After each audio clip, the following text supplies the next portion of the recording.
भगवद गीता। श्रीमद् भगवद गीता अध्याय नंबर 18 और इस 18वें अध्याय में उपसंहार भाष्य चल रहा है। तो उपसंहार भाष्य में सिद्धांती कहते हैं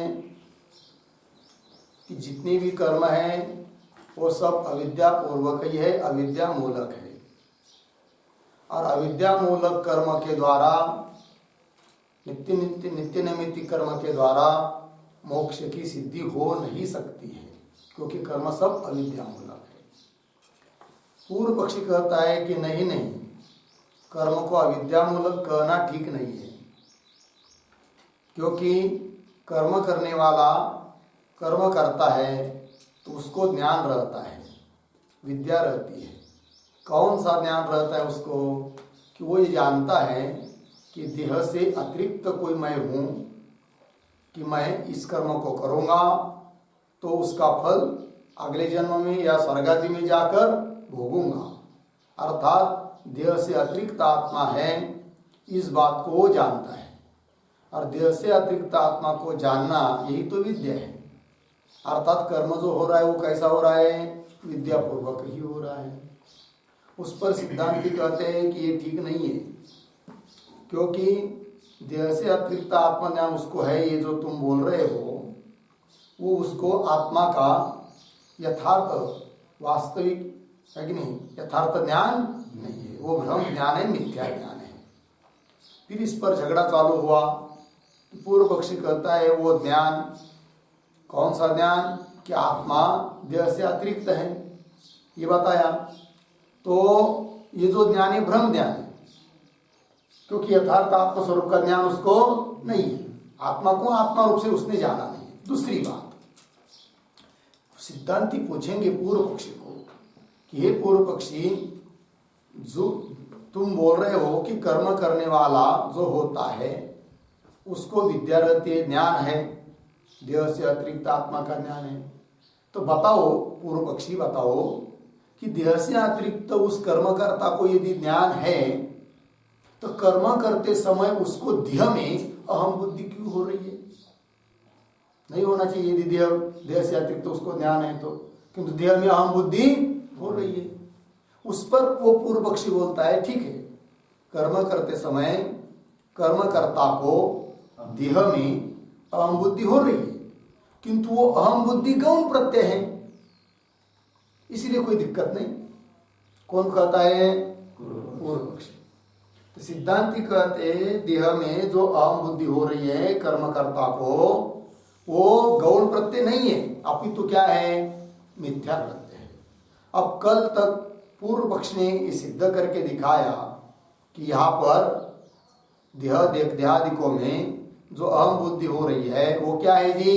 गौण प्रत्यय है। अब सिद्धांती उसको खंडन कर रहे हैं कि गौण प्रत्यय नहीं है, मिथ्या प्रत्यय है। कैसे?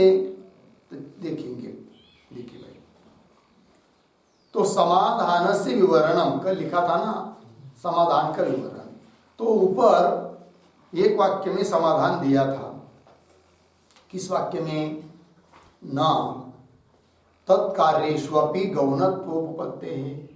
पद आया था ना कि देहादिक में अहम बुद्धि मानना, देहादिक को गौण प्रत्यय मानना, देहादिक को में जो अहम बुद्धि हो रही है वैसा करेंगे तो उस देहादिकों का जो कार्य है वो भी गौण होना चाहिए, किंतु वो गौण नहीं हो रहा है।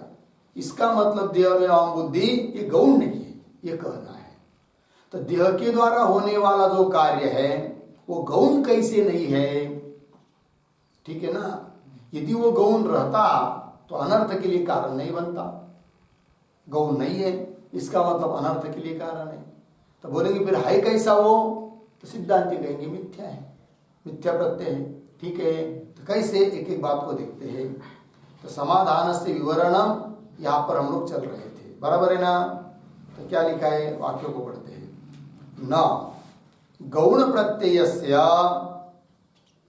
मुख्य कार्यार्थत्वम अधिकरण स्तुत्यर्थत्वात् लुप्तोपमा शब्देन। ठीक, थोड़ा अन्य करते हैं। गौण प्रत्ययस्य मुख्य कार्यार्थत्वं न,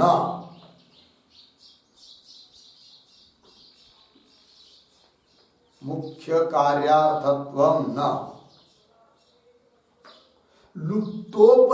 लुप्तोपमा शब्देन अधिकरणस्तुत्यर्थत्वात्, अधिकरण स्तुत्यर्थत्वात्। ठीक है जी, देखते हैं अर्थ। गौण प्रत्ययस्य मुख्य कार्यार्थत्व मतलब सिद्धांती कह रहे पूर्व पक्षी को, अरे पूर्व पक्षी, देहादिकों में जो अहम बुद्धि हो रही है अर्थात देह को जो आत्मा मान रहा है आदमी, वो यदि गौण प्रत्यय रहता, गौण आत्मा रहता, तो देह के द्वारा होने वाला कार्य भी गौण ही होता।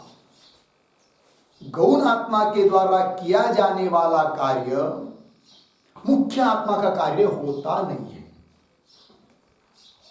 क्या जी? गौण आत्मा के द्वारा किया जाने वाला जो कार्य है वो मुख्य आत्मा के लिए होता नहीं, या वो कार्य, उस कार्य को मुख्य आत्मा ने किया, ऐसा होता नहीं है।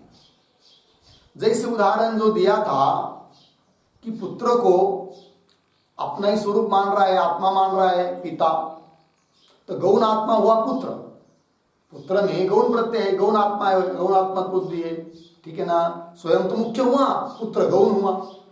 अब गौण आत्मा जो पुत्र, उसने समझ लीजिए कोई काम किया, तो उस काम को मैंने किया, ये पिता मान सकता है क्या?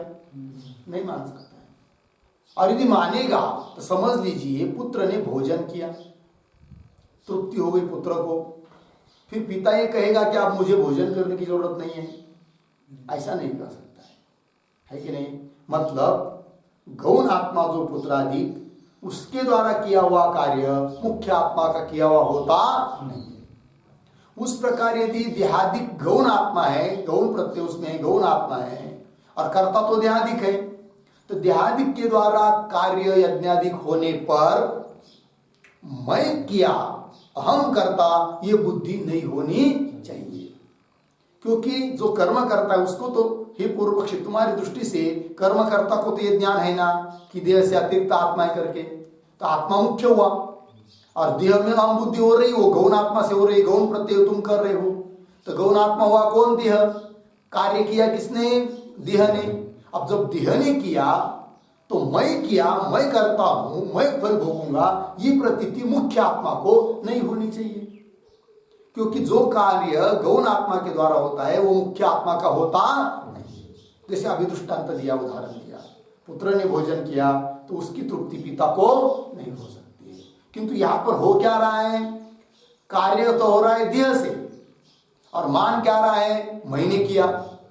यदि गौण आत्मा रहता देह तो उसका कार्य मुख्य आत्मा में नहीं आता, जबकि मुख्य आत्मा तुम मान रहे हो स्वयं को मैं करता हूं, इसका मतलब देहादिक में जो अहम बुद्धि वो गौण प्रत्यय नहीं है। फिर है क्या? मुख्य प्रत्यय है क्या? तो हम नहीं कहेंगे मुख्य प्रत्यय है करके, तो क्या है? मिथ्या प्रत्यय। क्या है जी? मिथ्या प्रत्यय। भ्रम के कारण तुम देह को अपना स्वरूप समझ रहे हो, है कि नहीं? मुख्य आत्मा भी वो नहीं है। तीन होता है, गौण आत्मा, मिथ्यात्मा, मुख्य आत्मा, ठीक है ना। पुत्रादिक में जो आत्मा तो बुद्धि हो रही है वो है गौण आत्मा है, देहादिक में जो आत्मा तो बुद्धि हो रही है वो मिथ्या आत्मा है, और साक्षी रूप जो आत्मा है वो मुख्य आत्मा है, ठीक है ना जी। तो पूर्व पक्षी का खंडन करके सिद्धांती ने क्या सिद्ध कर रहे हैं? सिद्धांती कि जो देहादिक में प्रतीति हो रही वो गौण आत्मा नहीं, गौण प्रत्यय नहीं है, क्या है? मिथ्या है। इससे क्या होगा? इससे ये होगा कि देहादिक में अहम बुद्धि यदि मिथ्यात्मा है अर्थात भ्रम है कि नहीं? तो भ्रम क्या है? मतलब अज्ञान है। तो भले उसको सामान्य रूप से देह से अतिरिक्त का आत्मा ऐसा ज्ञान हो, तो भी वो यथार्थ ज्ञान नहीं है, क्योंकि देह में उसकी आत्मा तो बुद्धि है, वो भ्रम है। और यदि वो भ्रम है तो भ्रम मतलब क्या है? अज्ञान ही है। तो कर्म कर रहा है, देह को आत्मा को, देह में आत्मा अहम बुद्धि करके कर्म कर रहा है, तो फिर वो सभी कर्म कैसे हो रहे हैं? अविद्या पूर्वक ही है, विद्या पूर्वक नहीं है। यदि उसको गौण प्रत्यय मानेंगे तब तो विद्या पूर्वक सिद्ध होने लग जाएगा, है कि नहीं? किंतु वो गौण प्रत्यय है नहीं, क्या है? मिथ्या प्रत्यय। पंक्ति लग रही ना?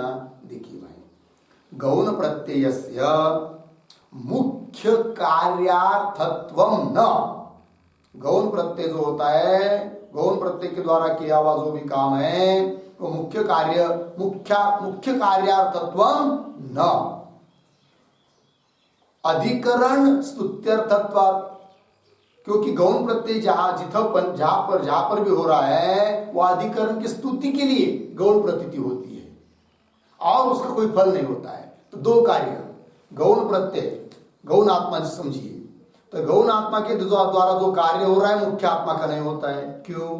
कि गौण प्रत्यय जो हो रहा है, गौण आत्मा जिसको मान रहे हैं, गौण प्रत्यय हो रहा है प्रतीति, वो तो उसकी स्तुति के लिए है, उतने में ही उसका सफल हो गया, है कि नहीं? उसका और कोई फल नहीं होगा।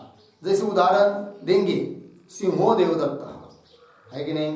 क्यों अग्नि मानवक, आदि उदाहरण आ रहा है, ये गौण प्रत्यय के उदाहरण है, ये तो गौण प्रत्यय के उदाहरण है। किंतु पूर्व पक्षी क्या समझ रहा है? गौण प्रत्यय क्या है? देह में अहम बुद्धि, ये गौण प्रत्यय है, ये गौण प्रत्यय नहीं है।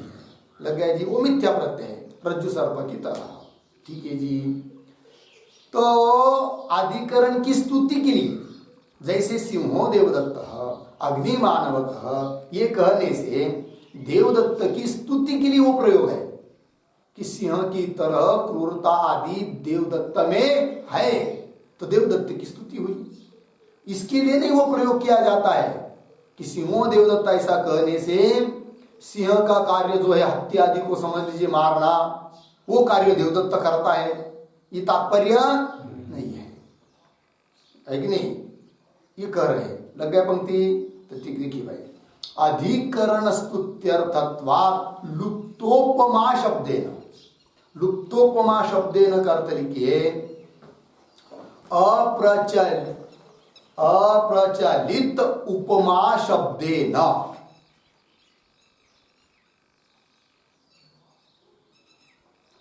अप्रचलित उपमा शब्देन, मतलब ऐसे शब्दों का प्रयोग करते हैं, अप्रचलित है।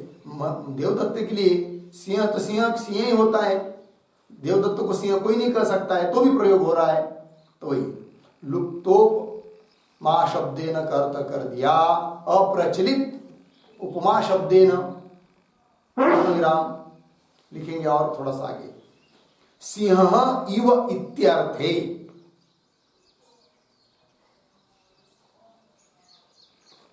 सिंह इव इत्यर्थे, सिंह शब्दस्य, सिंह शब्दस्य अर्धविराम, अग्नि इव इत्यर्थे, अग्नि इव इत्यर्थे, अग्नि शब्दस्य, अग्नि शब्दस्य च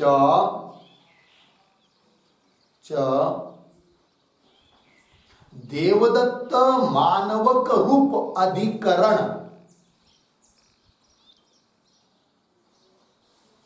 देवदत्त मानवक रूप अधिकरण स्तुत्यर्थम, स्तुत्यर्थम प्रयोगात्,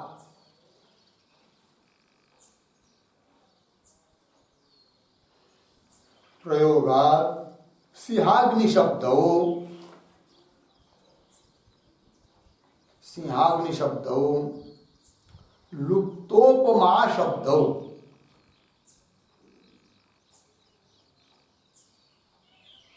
लुप्तोपमा शब्दो। ठीक, अर्थ देखिए भाई,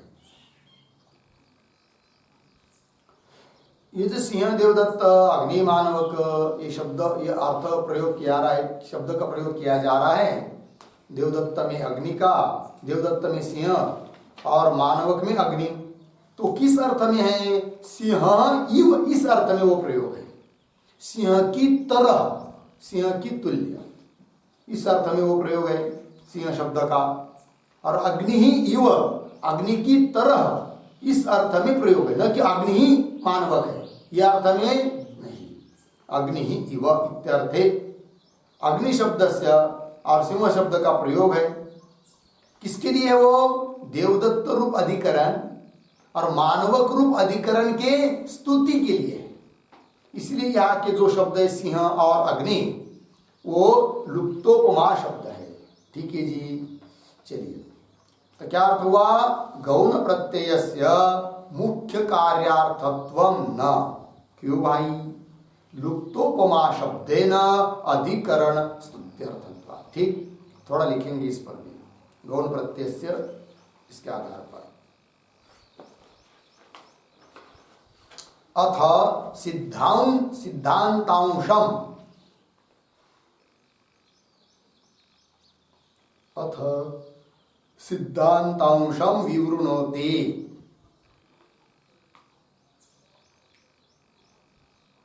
विवृणोति गौण इति, गौण प्रत्यय से इति पूर्ण विराम।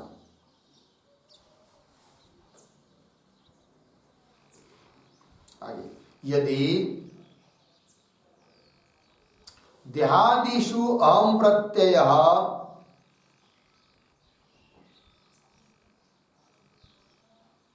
यदि देहादिषु अहम प्रत्ययः गौणः स्यात्,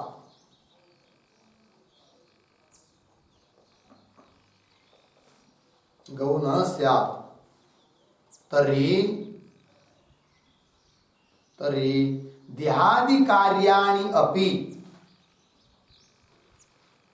देहादि कार्याणि अपि गौणानि एव स्युः, गौणानि एव स्युः। पूर्ण विराम। गौणात्मकृत कार्याणाम, गौणात्मकृत कार्याणाम मुख्य कार्यत्व अयोगात्, मुख्य कार्यत्व अयोगात्। पूर्ण विराम। न हि गौणात्मना पुत्रेण, न हि गौणात्मना पुत्रेण कृतं भोजनादि कर्म, भोजनादि कर्म मुख्यात्मना, मुख्यात्मना स्वेन एव कृतं, स्वेन एव कृतं इति मन्यते पिता।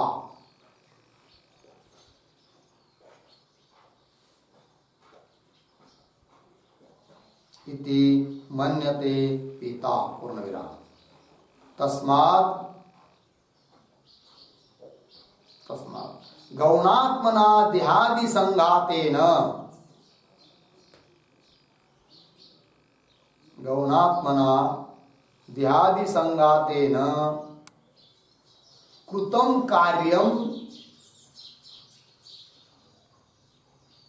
कृतं कार्यम सर्वम अपि,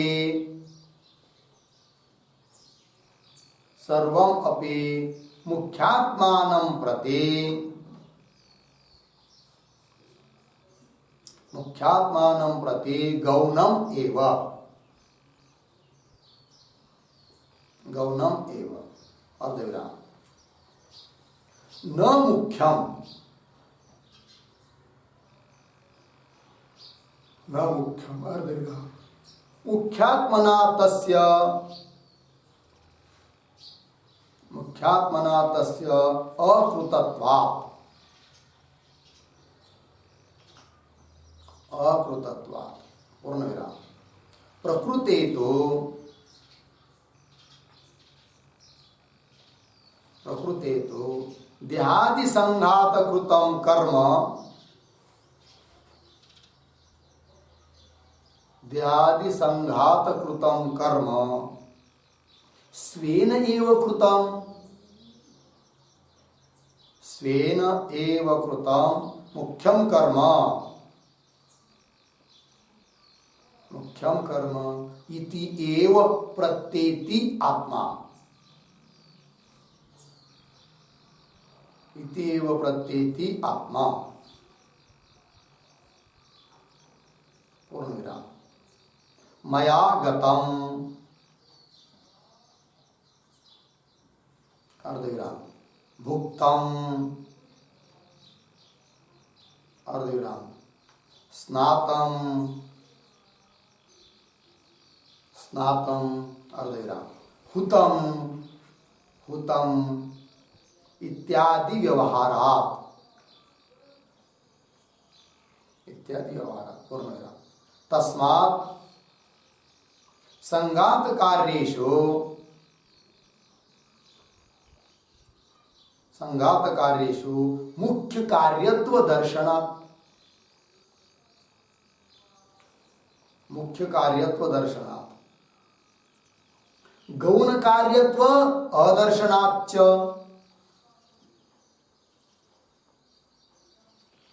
गौण कार्यत्व अदर्शनाच्च न संघाते, न संघाते अहम इति प्रत्यय गौण, अहम इति प्रत्यय गौण अर्धविराम, किंतु मिथ्या एव, किंतु मिथ्या एव। ठीक, देखिए भाई अर्थ क्या कर रहे, सिद्धांत की बात बता रहे, गौण प्रत्यय से इत्यादि भाष्य की पंक्ति के द्वारा उसका स्पष्टीकरण कर दिया हम लोगों ने टिप्पणी में। देखिए, यदि देहादिषु अहम प्रत्यय गौण स्यात्, सिद्धांति कह रहे पूर्व पक्षी को, अरे पूर्व पक्षी, यदि देहादिकों में जो अहम अहम प्रत्यय हो रहा है ना, वो यदि गौण स्यात्, गौण होता तो तर्हि, तब तो क्या होना चाहिए, देहादि कार्याणि अपि गौणानि एव स्युः, देह के द्वारा किए हुए जो यज्ञादि जो भी कोई कार्य है वो कार्य भी क्या हो जाएंगे, गौण ही होने चाहिए। ठीक है ना, क्यों, तो गौणात्मक कृत कार्याणाम मुख्य कार्यत्व अयोगा, गौण आत्मा के द्वारा किया जाने वाला जो भी कार्य है वह कार्य मुख्य आत्मा ने किया है ऐसा होता नहीं व्यवहार में। मुख्य आत्मा, गौण आत्मा ने जो काम किया वो मुख्य आत्मा ने किया ऐसा होता नहीं है। लग गया कि नहीं? तो देखिए, गौणात्मकृत कार्याणाम मुख्य कार्यत्व अयोगा, उदाहरण देकर समझा रहे, न ही गौणात्मना पुत्रेण कृतम भोजनादि कर्म, गौण आत्मा कौन, पुत्र है, उसने किया हुआ भोजन रूप कर्म है कि नहीं, गौण आत्मना पुत्रेण कृतम भोजनादि कर्म, मुख्यात्मना स्वेन एव कृतम इति मन्यते पिता, नहीं मन्यते पिता, पिता मानता नहीं है, पिता की दृष्टि से पुत्र गौण आत्मा है कि नहीं, तो गौण आत्मा जो है पुत्र, उसने किया हुआ काम वो गौण आत्मा का ही काम माना जाएगा या मुख्य आत्मा का माना जाएगा, गौण आत्मा का ही माना जाएगा, मुख्य आत्मा का माना नहीं जाता है कहीं पर भी। गौण आत्मा ने किया तो गौण आत्मा ने किया है, गौण ही कार्य हो जाएगा, वो मुख्य आत्मा का नहीं हो सकता। जैसे भोजन किया पुत्र ने तो गौण आत्मा ने काम किया भोजन करने का, तो तृप्ति पिता को होगी क्या, नहीं, क्योंकि मुख्य आत्मा को ने पिता, उसने किया ही नहीं भोजन, तो उसको कैसी तृप्ति होगी। तो सिद्धांत क्या निकला, गौण आत्मा ने किया हुआ कार्य वो गौण ही कार्य होता है, वो मुख्य आत्मा का नहीं होता है। तस्मात् गौणात्मना देहादि संगातेन कृतम कार्यमपि, यदि देहादिक में जो अहम बुद्धि गौण आत्मा है कि नहीं, पूर्व पक्षी क्या कहता है कि अहम आत्मा मैं अहम है कि नहीं, मतलब कर्म करने वाला जो भी कोई व्यक्ति है उसको तो आत्मा का देह से अतिरिक्त ज्ञान है। कौन कह रहा है, पूर्व पक्षी। तब जब उसको पूछा कि भाई उसको कर्मकर्ता को देह से अतिरिक्त आत्मा का ज्ञान है, तो कर्म करते समय या हमेशा भी देह में उसको अहम बुद्धि क्यों हो रही फिर, तो उसने क्या कहा, ये गौण प्रत्यय है, गौण प्रत्यय मानने से क्या कोई हानि नहीं है, क्योंकि भेद को जानते हुए वो प्रयोग होता है, कल कहा था, इसलिए उससे कोई हानि नहीं है। कौन कह रहा है? पूर्व पक्षी। तो उसको सिद्धांती कहते हैं कि भाई देह में जो अहम बुद्धि होती है ना किसी को भी, है कि नहीं, वो गौण प्रत्यय नहीं है कि नहीं? क्यों गौण प्रत्यय नहीं है? वो इसलिए गौण प्रत्यय नहीं है कि समझ लीजिए देह को मान लिया गौणात्मा, फिर उसके द्वारा किया हुआ कर्म वो गौण आत्मा का ही माना जाएगा कि मुख्य आत्मा का? गौण आत्मा का ही माना जाएगा। उदाहरण दे दिया उसके लिए, पुत्र ने किया हुआ भोजन वो पुत्र ने ही किया है, पिता मैंने किया, ये मान नहीं सकता।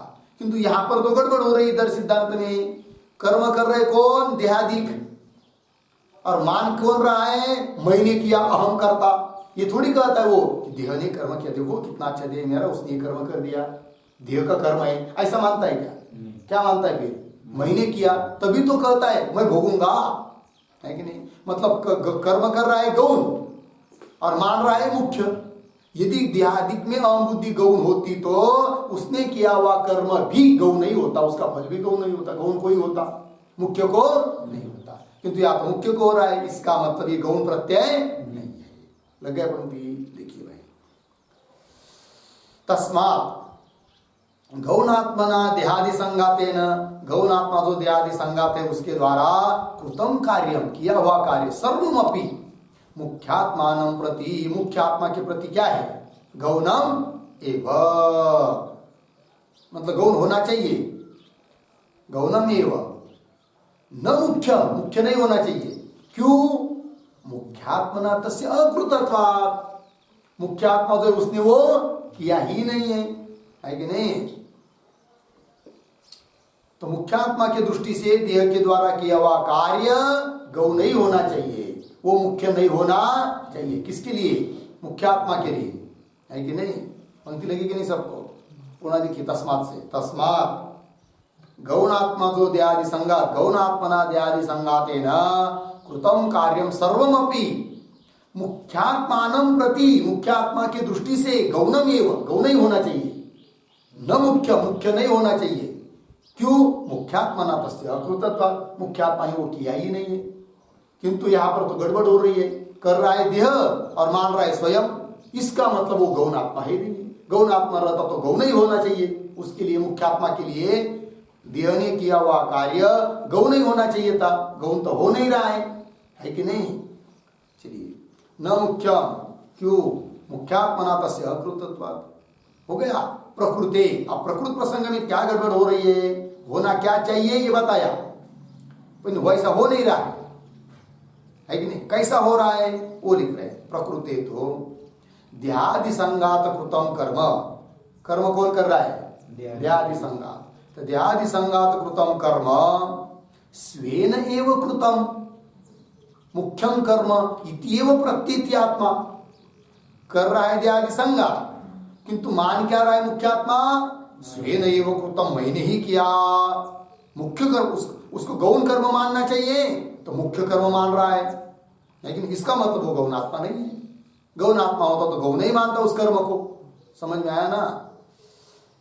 प्रकृते तो देहादि संगात कृतम कर्म स्वेन एव कृतम मुख्यम कर्म इति एव प्रत्येति आत्मा।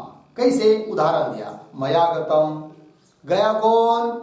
देह, मान कौन रहा है? आत्मा, ठीक है ना? वो गौण, उस मुख्य आत्मा ने उस कर्म को, गमन रूप कर्म को क्या मानना चाहिए था? गौण ही कर्म मानना चाहिए था। देह गौण आत्मा है, वो गया, वो उसके लिए ही है, मेरे लिए नहीं, मैं तो मुख्य हूं, वो तो गौण है। पर ऐसा होता है क्या? कर रहा है गौण, मान रहा है मुख्य, इसका मतलब वो गौण आत्मा है नहीं है कि नहीं? फिर क्या मुख्य आत्मा है क्या? देह मुख्य आत्मा है क्या? मुख्य आत्मा भी नहीं कहते हम। सिद्धांति कहेंगे देह को हम मुख्य आत्मा भी नहीं कर रहे, किंतु गौण आत्मा भी नहीं है, फिर है क्या? मिथ्यात्मा है। लगा? चलिए, मया गतम भुक्तम, मया भुक्तम, ये कह रहा है, मुख्य आत्मा बोल रहा है। मया स्नातम, मैंने स्नान किया, यद्यपि स्नान किया देह नहीं, मान रहा है स्वयं को। मया हुतम, हवन किया देह ने, मान रहा है स्वयं को। हतम इत्यादि व्यवहारात, तस्मात्, इससे क्या सिद्ध हुआ?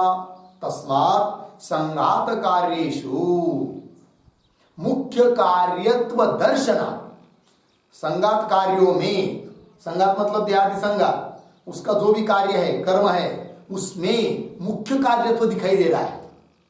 मुख्य कार्यत्व दिखाई दे रहा है कि नहीं? मैं कर रहा हूं इसलिए वो गौण कार्य नहीं है क्या? फिर मुख्य कार्य। मुख्य कार्य मतलब मुख्यात्मा जो साक्षी, ऐसा भी नहीं है, मुख्य भी नहीं है वो, किंतु है मिथ्या, भ्रम से समझ रहा है मुख्य। लगा है कि नहीं? तो गौण तो नहीं है, ये बात मुख्य बात करनी है। ठीक है जी। तस्मात् संघात कार्येषु मुख्य कार्यत्व दर्शनात् गौण कार्यत्व अदर्शनाच्च। गौण कार्यत्व दिखाई नहीं दे रहा है, मुख्य कार्यत्व दिखाई दे रहा है संघात के कार्य में, है कि नहीं? गौण कार्यत्व अदर्शनाच्च न संघाते अहम इति प्रत्यय गौण। संघात में अहम अहम यह प्रत्यय गौण नहीं है। फिर है क्या? किंतु मिथ्या ही। गौण नहीं मतलब मुख्य है क्या? फिर मुख्य भी नहीं है क्या? मिथ्या है। लगा पंक्ति? चलिए भाष्य में देखते हैं। पंक्ति पुनः पढ़ता हूं भाष्य की। अन्वय जो किया था ना, गौण प्रत्ययस्य मुख्य कार्यार्थत्व न, क्यों? लुप्तोपमा शब्दे न अधिकरण स्तुत्यर्थत्वात्। जहां भी गौण प्रयोग होता है वो अधिकरण की स्तुति के लिए होता है, न कि उसका कार्य ये करे इसके लिए होता है। ठीक है ना? जैसे सिंहो देवदत्त कहने में देवदत्त की स्तुति के लिए वो प्रयोग है, गौण प्रयोग है, न कि क्या सिंह का कार्य देवदत्त करेगा इसके लिए वो प्रयोग है, ऐसा नहीं है। क्योंकि गौणात्मा यहां पर देवदत्त, और मुख्य आत्मा हुआ सिंह। मुख्य कौन हुआ? सिंह। गौण कौन हुआ? देवदत्त। इसलिए नहीं प्रयोग किया कि मुख्य जो है सिंह, उसका कार्य देवदत्त करेगा, इसके लिए नहीं है, केवल देवदत्त की स्तुति के लिए है। लगा? चलिए भाई आगे देखिए। यथा उदाहरण देकर इसी बात को समझा रहे हैं। यथा सिंहो देवदत्त अर्धविराम अग्नि मानवक इति। सिंह इव अग्नि इव क्रौर्य पैंगल्यादि सामान्यवत्वात् देवदत्त मानवकाधिकरण स्तुत्यर्थम एवं। अर्धविराम।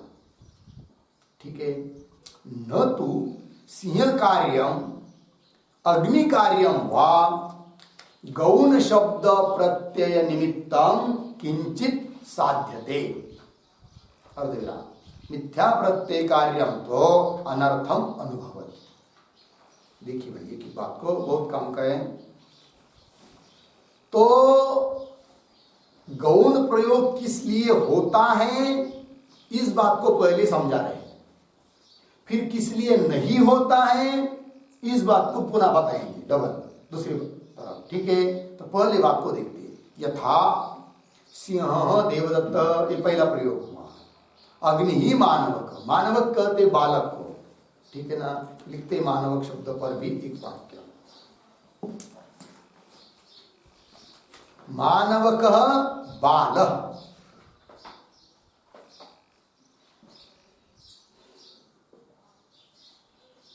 मानवक बाल। ठीक। उद्धरण चिन्ह में लीजिए ब्राह्मण मानव।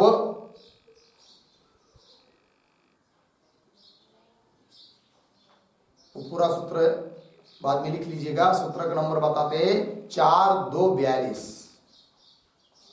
ब्राह्मण मानवक वाड़वद्यत ऐसा कुछ है शायद। 4-2-42 अष्टाध्यायी में व्याकरण शास्त्र। इति निपातनात् नत्वम, नत्वम नत्वम अर्धविराम अल्पार्थे कन, अल्पार्थे कन पूर्ण विराम मनोः अल्पम अपत्यम पुमान,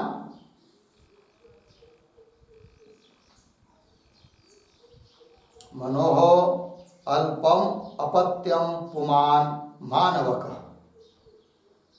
पूर्ण विराम। सिंहवत क्रूरे देवदत्ते, सिंहवत क्रूरे देवदत्ते, अग्निवत,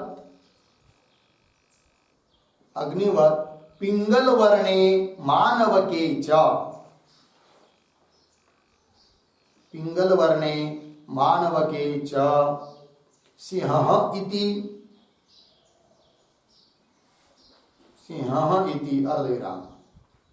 अग्निः इति च, अग्निः इति च यः गौणः प्रयोगः, यः गौणः प्रयोगः सः न मुख्य कार्यार्थः, सः न मुख्य कार्यार्थः अर्धविराम। किंतु किंतु देवदत्त मानवकयोः,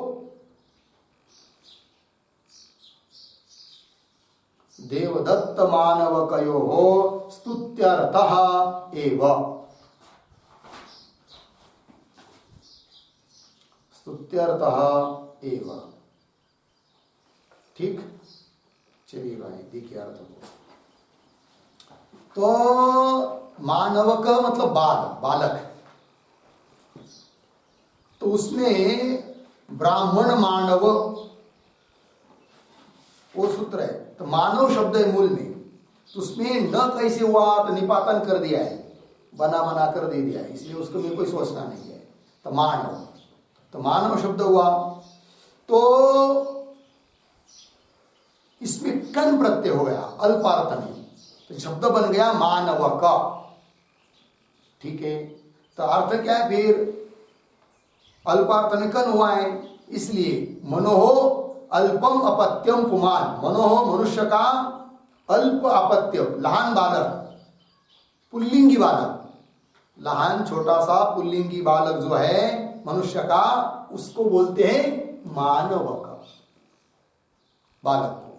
ठीक है जी, मानव का। तो ठीक है, वो है मानवक शब्द।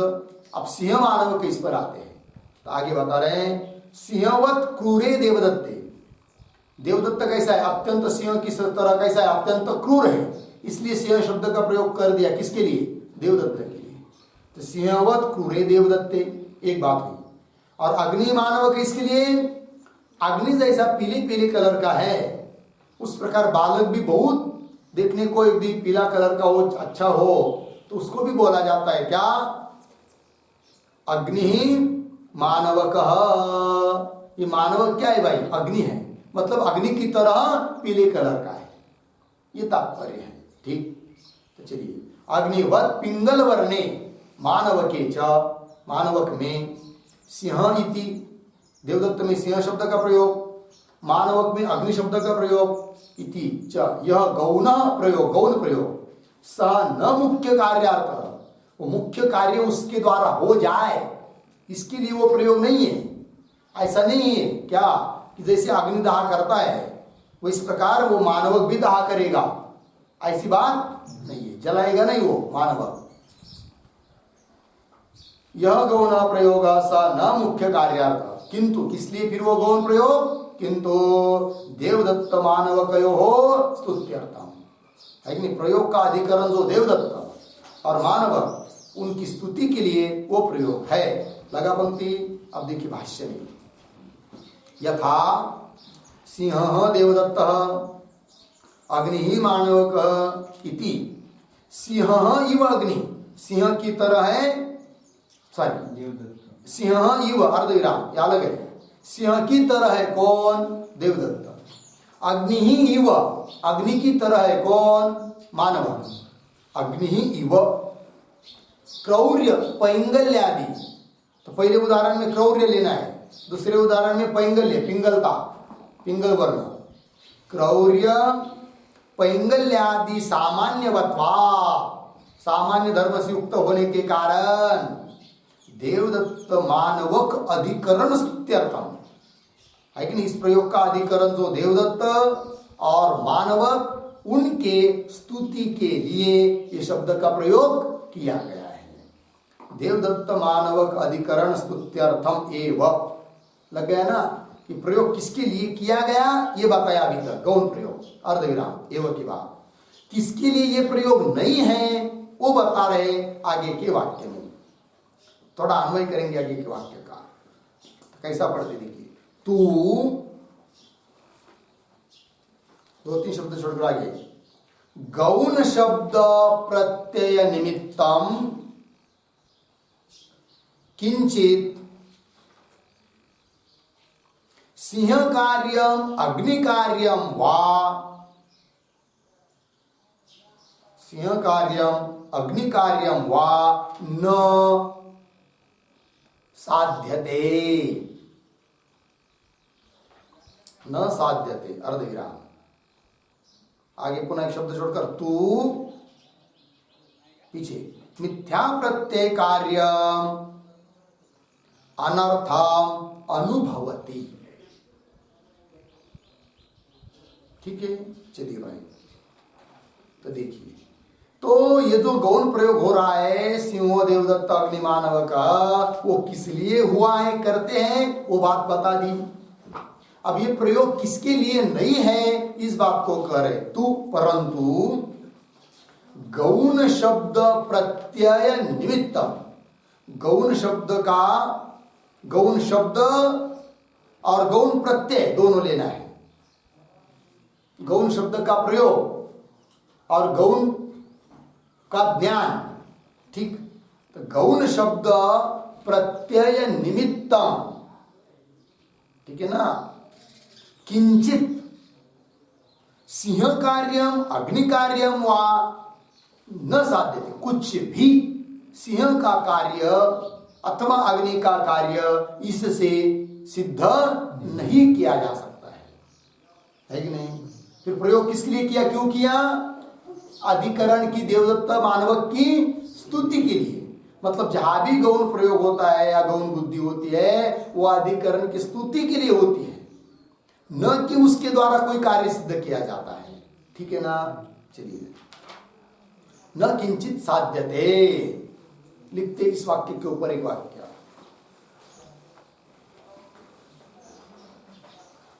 गौण शब्द सिंह इति,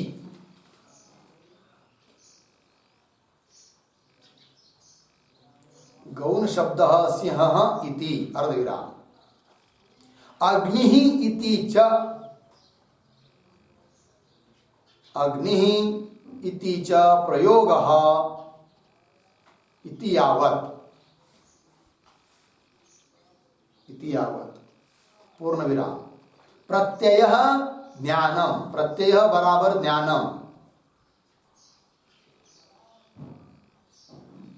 ज्ञानम, तयोः निमित्तम, तयोः निमित्तम सिंह कार्यम अग्नि कार्यम वा, तयोः निमित्तम सिंह कार्यम अग्नि कार्यम वा मुख्य कार्यम, मुख्य कार्यम गज कुंभ विदलन, गज कुंभ विदलन दहादि रूपम, दहादि रूपम किंचित न साध्यते, किंचित न साध्यते अर्धविराम, देवदत्त मानवकयोः इति शेषः,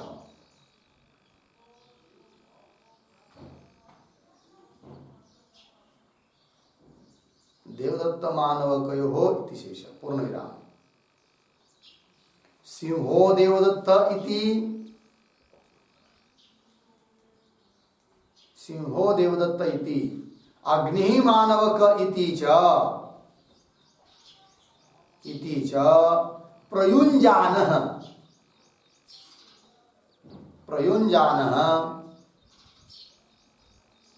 प्रतिपद्यमानः च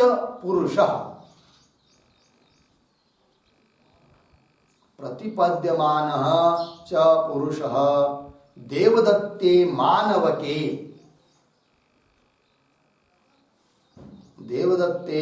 मानवके वा मुख्य सिंह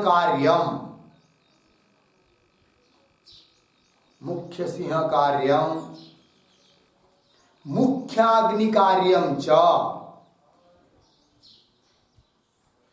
मुख्याग्नि कार्यम च न विधित्सति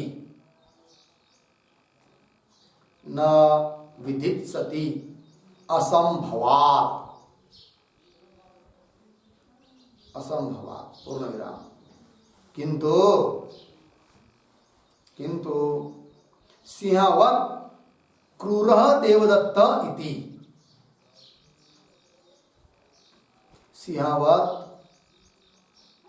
देवदत्त इति अर्धविराम। अग्निः इव पिंगलः मानवकः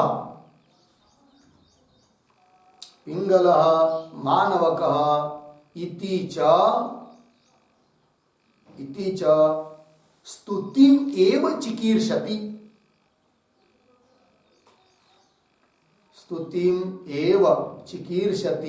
इति भावः।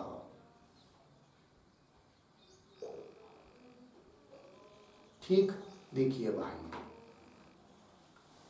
तो भाष्य में आया था ना शब्द गौण शब्द प्रत्यय निमित्तम, इसके निमित्त से मुख्य कार्य कोई चाहता नहीं है, होता भी नहीं है, इसी को स्पष्ट कर रहे टिप्पणी में। तो गौण शब्द, तो दो लेना है उसमें, शब्द और प्रत्यय। तो गौण शब्द सिंह इति, गौण शब्द कौन हुआ? सिंह। मानव देवदत्त में सिंह शब्द का प्रयोग कर रहे, तो गौण शब्द कौन हुआ? सिंह। मुख्य शब्द कौन हुआ उसके लिए? देवदत्त। गौण शब्द कौन हुआ? सिंह। तो गौण शब्द सिंह इति, अग्नि इति च प्रयोग इति यावत्। और प्रत्यय मतलब ज्ञान है कि नहीं? तयोहो निमित्त, उस प्रकार का ज्ञान, उन दोनों के निमित्त से तयोहो निमित्तम सिंह कार्यम अग्नि कार्यम वा मुख्य कार्य। सिंह का मुख्य कार्य, अग्नि का मुख्य कार्य, मतलब वस्तुतः जंगल के सिंह के द्वारा जो कार्य किया जाता है वो मुख्य कार्य, और अग्नि के द्वारा जो दाह करने का काम किया जाता है वो मुख्य कार्य है कि नहीं? इनके द्वारा नहीं होता है और न अपेक्षा है। देखिए, तयोः निमित्तम सिंह कार्यम अग्नि कार्यम व मुख्य कार्यम। कौन मुख्य कार्य? गज कुंभ विदलन। गज मतलब हत्ती, हत्ती को गंडस्थल को विदलन करना, फाड़ना, तोड़ना, हत्ती को मारना, ये सब गज कुंभ विदलन। और अग्नि का कार्य कौन? दाह। दाहादि रूपम किंचित न साध्यते। लग गया जी? उस शब्द प्रयोग से और उस ज्ञान से इस प्रकार का मुख्य कार्य सिद्ध नहीं किया जाता है। ठीक, किससे? देवदत्त मानवकयोः इति शेष। देवदत्त और मानवक से मुख्य कार्य सिंह का, अग्नि का मुख्य कार्य सिद्ध नहीं किया जाता है। फिर किस लिए प्रयोग किया वो बता दिया पहले वाक्य में, स्तुति के लिए। आगे चलिए, सिंहो देवदत्त इति अग्नि मानवक इति च प्रयुञ्जान। इस प्रकार का शब्द प्रयोग करने वाला मनुष्य, पुरुष, और प्रतिपद्यमान च पुरुष, प्रयोग करने वाला और उस प्रयोग को सुनकर, है कि नहीं, तो जो उसको ज्ञान हुआ है कि देवदत्त को सिंह बोल रहा है, मानवक को अग्नि बोल रहा है, ये जो सुनने वाले को ज्ञान हो रहा है, मतलब प्रयोग करता भी और ज्ञान जिसको हो रहा है वो भी उन देवदत्त और मानवक के द्वारा मुख्य कार्य सिद्ध नहीं कर सकते, नहीं करते भी है। तो प्रयुञ्जमान प्रतिपद्यमान च पुरुष देवदत्ते मानवके, देवदत्त और मानवक में मुख्य सिंह कार्यम मुख्य अग्नि कार्यम च न विदित्सति। उस मुख्य कार्य का विधान उसमें करते नहीं है। न विदित्सति, विधान नहीं करते हैं। क्यों? असंभवात, असंभव है कि नहीं? कोई कह सकता है क्या, ये भाई मानव तुमको अग्नि का शब्द प्रयोग किया गया है, अब जाओ तुम्हारे माथे पर ये बटलोई रखते हैं और हम चावल पका लेंगे, ऐसा होता है क्या? क्योंकि तुमको अग्नि का शब्द प्रयोग किया है, ऐसा होता नहीं है। लग गया जी?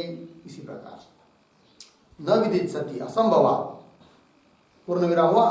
किंतु फिर शब्द प्रयोग क्यों किया? किंतु सिंहवत क्रूर देवदत्त इति अग्नि इव पिंगल मानवक इति च स्तुतिमेव चिकीर्षति, है कि नहीं? प्रयोग करने वाला या सुनने वाला केवल स्तुति करना चाहता है, चिकीर्षति कर्तुम इच्छति, स्तुति करना चाहता है, न कि उसके द्वारा या उनके प्रति उनमें इन मुख्य कार्यों का विधान करता है। लग गया जी? तो कुल मिलाकर क्या चिंतन निकला? जहां भी गौण प्रत्यय होता है, गौण ज्ञान होता है, गौण बुद्धि होती है, वहां पर केवल अधिकरण की स्तुति के लिए वो प्रयोग होता है या वो ज्ञान होता है गौण प्रत्यय, न कि मुख्य काम उनके द्वारा हो जाए या उस पर विधान किया जाता है, ऐसी बात नहीं है। दृष्टांत में बात हो गई। अब देखिए सिद्धांत को। सिद्धांत क्या चल रहा है, किस लिए सब बता रहे हैं? कि सिद्धांत अब कह रहे हैं पूर्व पक्षी को, अरे पूर्व पक्षी, देह में अहम बुद्धि को देवदत्त, सिंह देवदत्त, अग्नि मानवक इसकी तरह गौण प्रत्यय मानेंगे, है कि नहीं? क्योंकि वो क्या कर रहा है पूर्व पक्षी, तो कर्म करने वाला जान रहा है कि देह से अतिरिक्त आत्मा है, किंतु देह में अहम बुद्धि हो रही ना, वो गौण प्रत्यय है। तब सिद्धांत उसको बोल रहे हैं, वो यदि गौण प्रत्यय रहता तो गौण प्रत्यय किस लिए होता है? केवल स्तुति के लिए होता है। वहां पर गौण प्रत्यय जिसमें कर रहे हैं उसके द्वारा मुख्य का कार्य होता नहीं है। तो यहां पर गौण प्रत्यय कर रहे, मान रहे पूर्व पक्षी किसको? किसमें? देह में। तो कर्म किससे हो रहा है? देह के द्वारा। फिर उसका कर्तृत्व मुख्य में कैसा आ सकता है? नहीं आ सकता है। और उसका फल भी मुख्य कैसा भोग सकता है? नहीं भोग सकता है, क्योंकि गौण ने किया है तो गौण के लिए होगा, गौण का कार्य मुख्य के लिए होता नहीं है। लग रही पंक्ति? चलिए उसी को कह रहे भाष्य में अंतिम के वाक्य में क्या क्या लिखा है आगे? साध्य के आगे मिथ्या प्रत्यय कार्यम तू अनर्थम अनुभवती। तू मतलब परंतु, तू का शब्द का प्रयोग किस लिए किया है? कि गौण प्रत्यय से यहां की बात विलक्षण है सिद्धांत की, ये गौण प्रत्यय नहीं है। इस बात को दिखाने के लिए तू शब्द, तू परंतु मिथ्या प्रत्यय कार्यम अनर्थम अनुभवती। यहां पर तो देह में जो अहम बुद्धि हो रही है तो वो तो हमारी दृष्टि से, सिद्धांत की दृष्टि से मिथ्या प्रत्यय है, और उसके द्वारा किया हुआ कार्य, उसका अनर्थ तो आत्मा अनुभव रहा है, अनुभवेगा भी, क्योंकि वो तो मुख्य कार्य है, वो तो गौण नहीं है ना। देह में अहम बुद्धि हम तो गौण नहीं मानते, क्या मानते? फिर मिथ्या मुख्य मानते। मुख्य मतलब मिथ्या मानते, मिथ्या रूप मुख्य है, वास्तविक मुख्य भी नहीं है। तो मिथ्या प्रत्यय हो, और मिथ्या प्रत्यय जो होता है उसके द्वारा अनर्थ तो भोगा जा रहा है। यहाँ पर गौण होता तो अनर्थ भोगा नहीं जाता, क्योंकि देह ने किया कुछ कर्म, बुरा कर्म, तो उसका अनर्थ संसार, या शुभ भी कर्म किया तो उसका अनर्थ संसार ही तो है, वो भी अनर्थ ही है। स्वर्ग प्राप्त हुआ तो भी वो अनर्थ ही है, संसार ही प्राप्त हुआ है, तो उसका अनुभव मुख्य को नहीं होना चाहिए था, जो कि हो रहा है।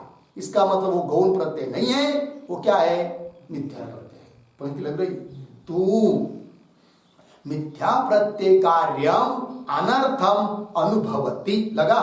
लिखते इस पर थोड़ा। अयम भाव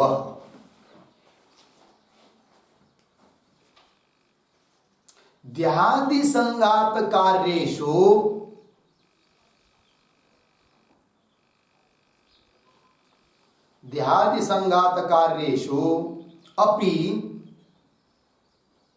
अपि न मुख्य कार्यत्वम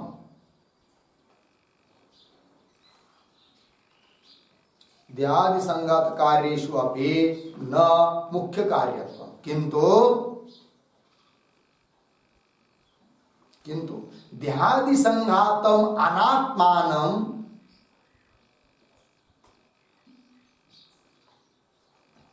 देहादि संघातम अनात्मानं यथा आत्मत्वेन प्रत्येति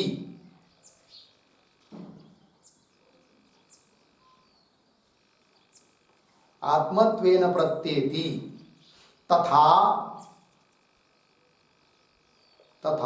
तत्कार्यम अपि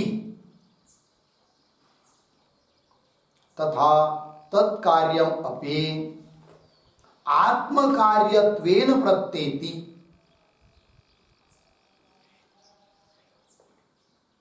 आत्मकार्यत्वेन प्रत्येति इति देहादि संघात कार्ये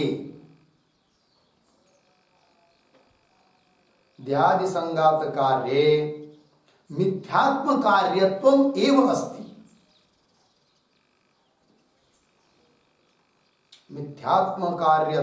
एव अस्ति अर्धविराम न मुख्यात्म कार्यत्वम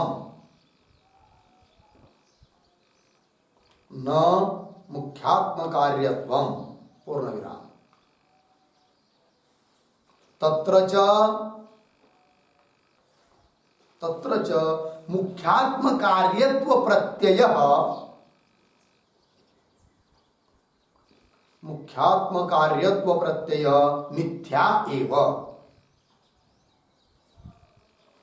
मिथ्या एव पूर्णविराम अस्माच्च मिथ्या प्रत्ययात्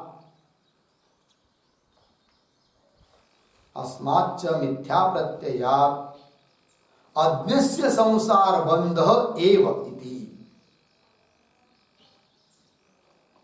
अज्ञस्य संसार बंधः एव इति पूर्णविराम तस्मात् देहादि संघात कार्याणि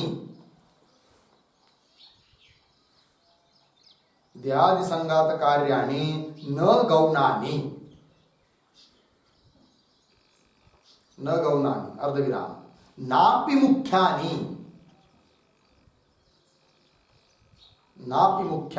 अर्धविराम गौणात्मा अकार्यत्वात्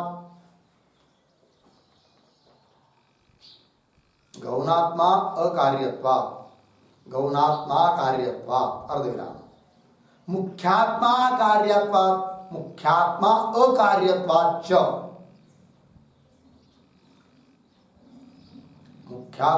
अकार्यत्वाच्च पूर्णविराम न हि संगातः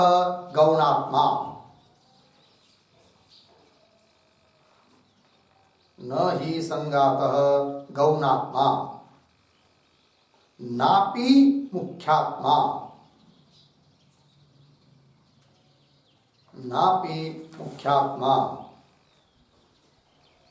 अर्धविराम किंतु मिथ्यात्मा इति भावः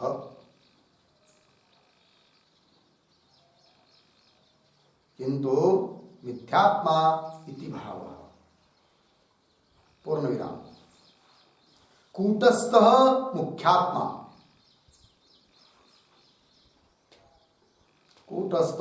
मिथ्यात्मा अर्धविराम संघातः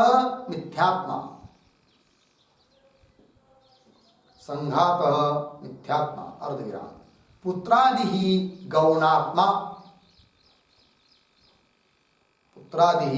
गौणात्मा इति विवेकः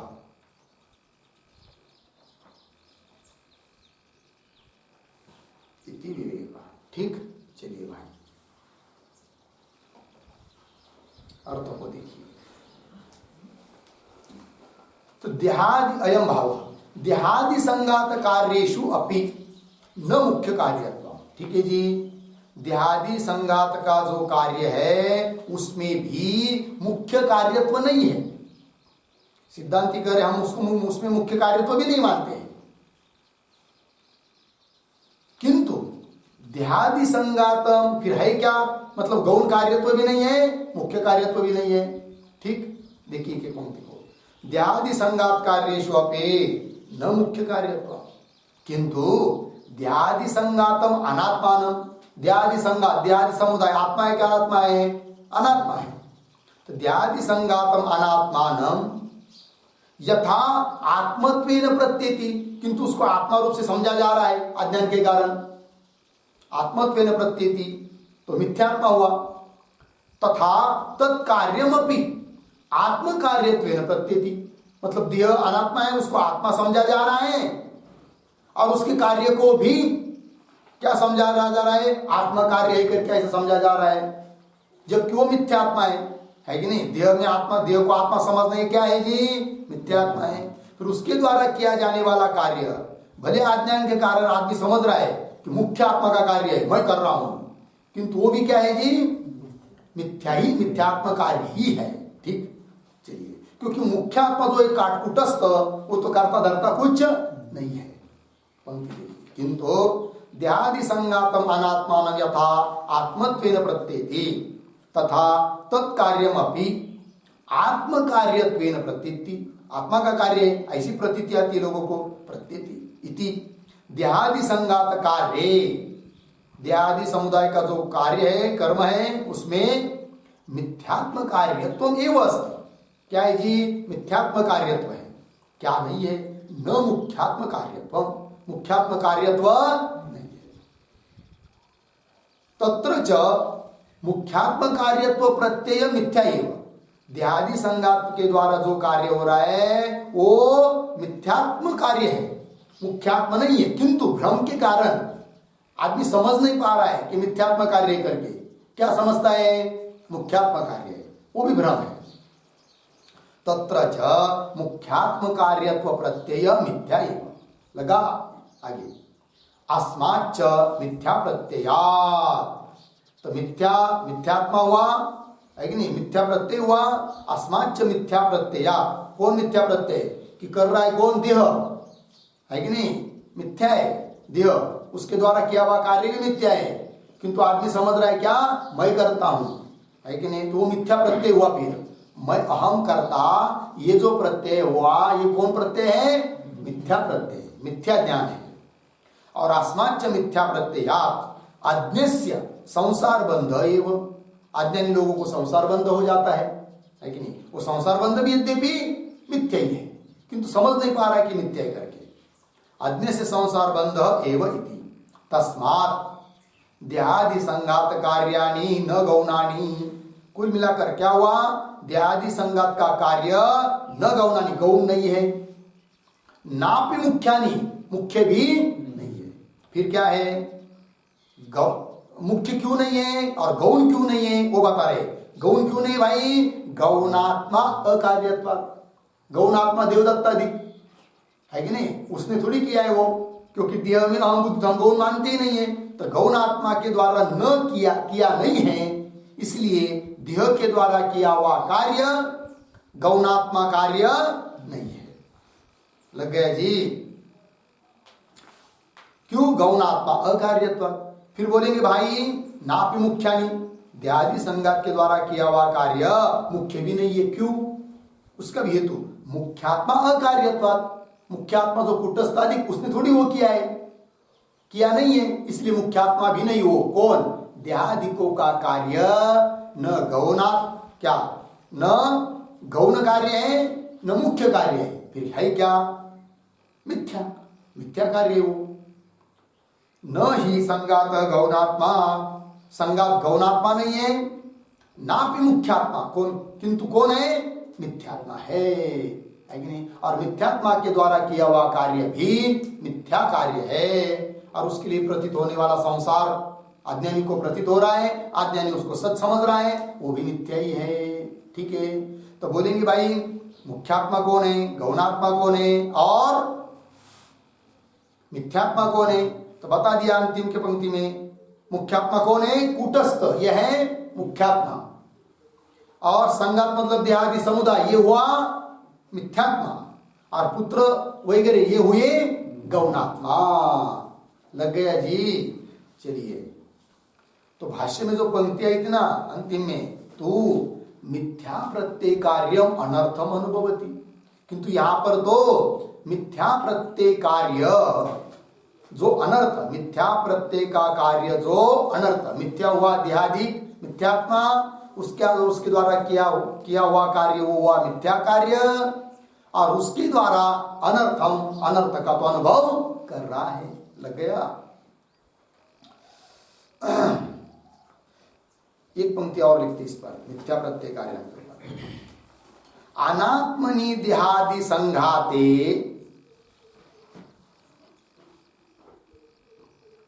अनात्मनि देहादि संघाते यह आत्मा इति, यह आत्मा इति मिथ्या प्रत्यय, यह आत्मा इति मिथ्या प्रत्यय तस्य कार्यम संसार रूपः अनर्थः एव, तस्य कार्यम संसार रूपः अनर्थः एव, अर्धविराम, तम अनुभवति एव, तम अनुभवति एव सह मिथ्या प्रत्ययी, सह मिथ्या प्रत्ययी। ठीक, देखिए भाई अर्थ, अनात्मनि देहादि संगाते, अनात्मा ऐसा जो देहादिक का समुदाय है उसमें यह आत्मा इति मिथ्या प्रत्यय, उस देहादिकों में आत्मा, आत्मा में, आत्मा में ऐसा जो मिथ्या प्रत्यय है, मिथ्या ज्ञान है, वो मिथ्या ज्ञान है। तस्य कार्यम संसार रूप अनर्थ एव, उसका कार्य कौन? संसार रूप अनर्थ, और उसका अनुभव किसको हो रहा है? तम अनुभवती एव, कौन? सह मिथ्या प्रत्यय, जिसको मिथ्या प्रत्यय हो रहा है उसको ही उस अनर्थ रूप संसार का क्या हो रहा है? अनुभव हो रहा है। जो देहादिक में आत्मत्व बुद्धि कर रहा है, अर्थात मिथ्या प्रत्यय जिसको है, वही स्वयं को कर्ता भोक्ता मानता है, क्योंकि देहादिक काम कर रहे, कर्म कर रहे हैं और देह को आत्मा समझ रहा है, वो मिथ्या प्रत्यय है, और वो स्वयं ही कर्म कर रहा हूं ऐसा समझ रहा है, उसका फल अनर्थ जो संसार, उसका भी वो अनुभव करता है। जो मुख्य आत्मा को जानेगा, कुटस्थ को, वो स्वयं को कर्ता भी नहीं समझेगा, फिर उसको संसार का अनुभव भी नहीं होगा। ठीक है, चलिए, कुल मिलाकर क्या सिद्ध हुआ? सिद्धांति ने कह दिया पूर्व पक्षी को, भाई पूर्व पक्षी, देहादि में जो अहम प्रत्यय है वह गौण प्रत्यय नहीं है, वो क्या है? फिर मिथ्या प्रत्यय है। लग गया जी? गौण प्रत्यय रहता तो उसका कार्य गौण ही हो जाता, मुख्य के लिए नहीं आता, किंतु यहाँ पर देहादिक में जो कार्य हो रहा है वो मुख्य आत्मा के तरफ, ब्रह्मरूप मुख्य आत्मा के तरफ आ रहा है। इसका मतलब वो गौण प्रत्यय नहीं है, मिथ्या प्रत्यय है। और मिथ्या प्रत्यय है तो भले लोगों को ज्ञान हो रहा हो क्या कि देह से मैं अतिरिक्त हूं कर्म करने वाले को, तो भी वो ज्ञान भ्रमरूप ही है, क्योंकि देह में उसको आत्मत्व बुद्धि है, तभी तो कर्म कर रहा है कि नहीं? इसका मतलब भ्रमरूप होने के कारण वो सब ज्ञान अविद्या ही है, अर्थात जो भी नित्य नैमित्तिक आदि कर्म किए जा रहे हैं वो सब अविद्यापूर्वक ही कर्म है, विद्यापूर्वक नहीं है। लग गया? चलिए, ये हो गया। और दूसरे पॉइंट से खंडन कर रहे इसी बातों को लेकर भाष्यकार, उसका विचार हम लोग करेंगे। ओम पूर्णमदः पूर्णमिदं पूर्णात्